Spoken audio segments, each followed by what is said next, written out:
ito, Kuya Kim, ikaw, ano ba ang una mong kinukuha pag nasa buffet ka? Yung pinakamahal. Buffet eh. Walang kanin. Para sulit, di ba? Steak dyan, yung steak. Oo. Kung merong oysters, yung oysters. Siyempre, parang... Yung pinakamahal.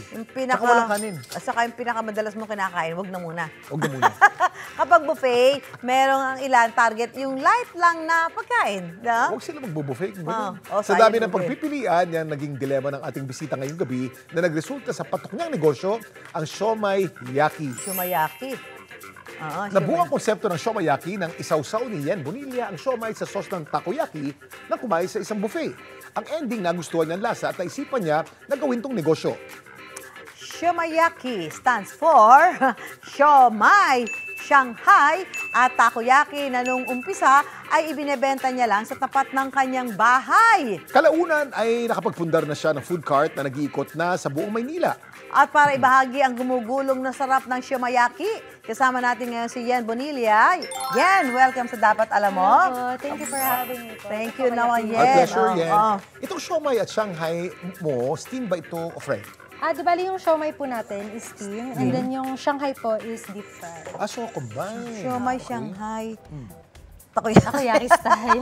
Homemade to mga to, na pati yung takoyaki. Opo, di bali homemade po yung siomai, yung Shanghai. Ayan. Pati po yung sauce po natin na takoyaki, iniswak po natin po talaga siya sa panlasa ng siomai. Saka iba-iba din ang size, ha? Meron ba kayong iba pang variation ng Siomayaki?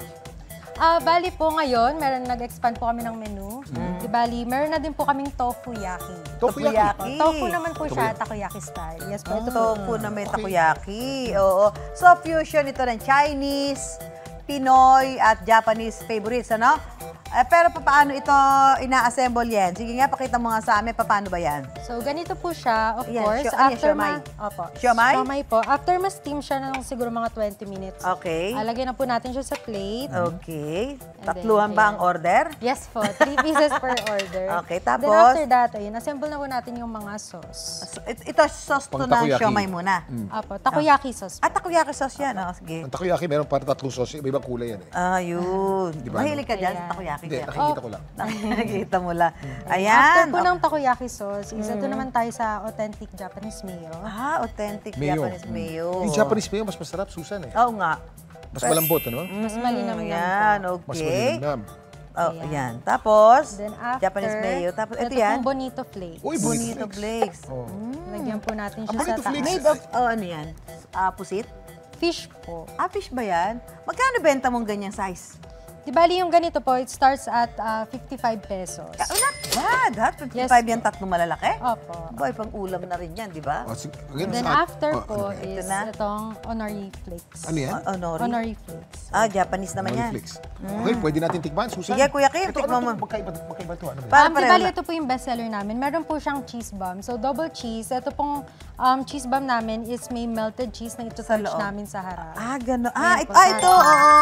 Tapos May may melted. drizzle din po siya na cheese. So double cheese. Kaya medyo iba yung presyo nito. Opo. Kasi may cheese, level up. Ikaw. Masarap, Ito para yung siyang siomay na barbecue. Talaga? Oo, naku, di ko. Kaya Kim, dinner mo na uli yan. Sige na, auna ka na, magtrabaho muna ako dito. Sige, basa ka muna dyan. Alam mo na, Kuya Kim, gusto ko, lagi kang Masarap yung kumpleto fusion ng niya, dinner. ha? Masarap. Masarap, dahil nga parang barbecue, parang western and eastern combined. Kasi siomai eastern, tapos yung barbecue sauce, yung takoyaki sauce, medyo barbecue. Siomai Shanghai. Sabi Masarap. daw po naman Takoyaki. parang lasagna din daw po. Parang lasagna.